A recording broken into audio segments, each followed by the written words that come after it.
God help me, here I stand. This is the only way. All right, thought number 3. Another big example of an objection to Solus Christus, that Christ alone is God's provision of salvation, is to say, well, what about a person, Ethan, you're a Christian, you grew up in a Christian home in America, in the Bible Belt, in a Christian cultural context, and that's why you're a Christian.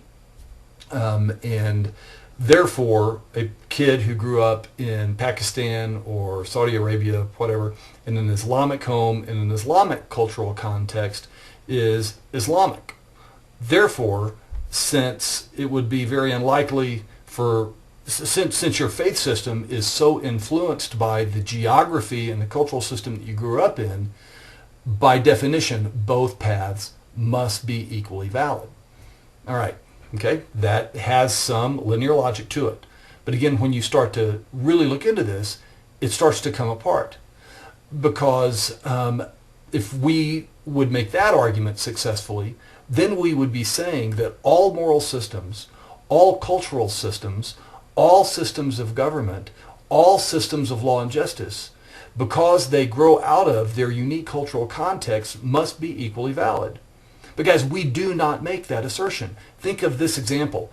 Take the examples of a conservative Republican and a conservative person in Italy or any other country, just a person who's very strong-willed, maybe conservative in their viewpoints. If that person with that predisposition had been born in Nazi Germany, they probably would have joined the Hitler Youth. All right, that would have been their cultural context. And yet we do not say that Hitler's ideology and the philosophy that was taught to the Hitler Youth is equally valid to, say, our system of American justice, or the philosophy that we teach of living in a free country to our own children. Likewise, you're not going to take a society populated by the practice of cannibalism, or a society that severely represses and physically abuses and denies rights to women, and say a society that is very abusive and repressive to either senior citizens or its young children, just because those systems of thought are unique to those indigenous cultural systems and the geography of where those people grew up, does not mean that we hold them all equally to be valid. We are not troubled at all by saying, no, a cannibalistic society that is morally below a society that values all of human life. And we're not going to look at and say, just because it is the cultural background of a society to repress women, that is morally equal to a society that seeks to endow and instill equal rights in all of its people.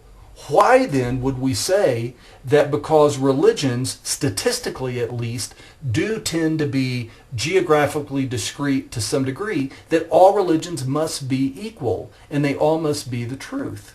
It logically does not hold up. There is some argument to be made there, but when you really press into it, that argument starts to come apart. So that's another idea for us to think about and dwell on, in this idea of surely all religious systems are equal because they are to such an extent determined by the culture that we grow up in.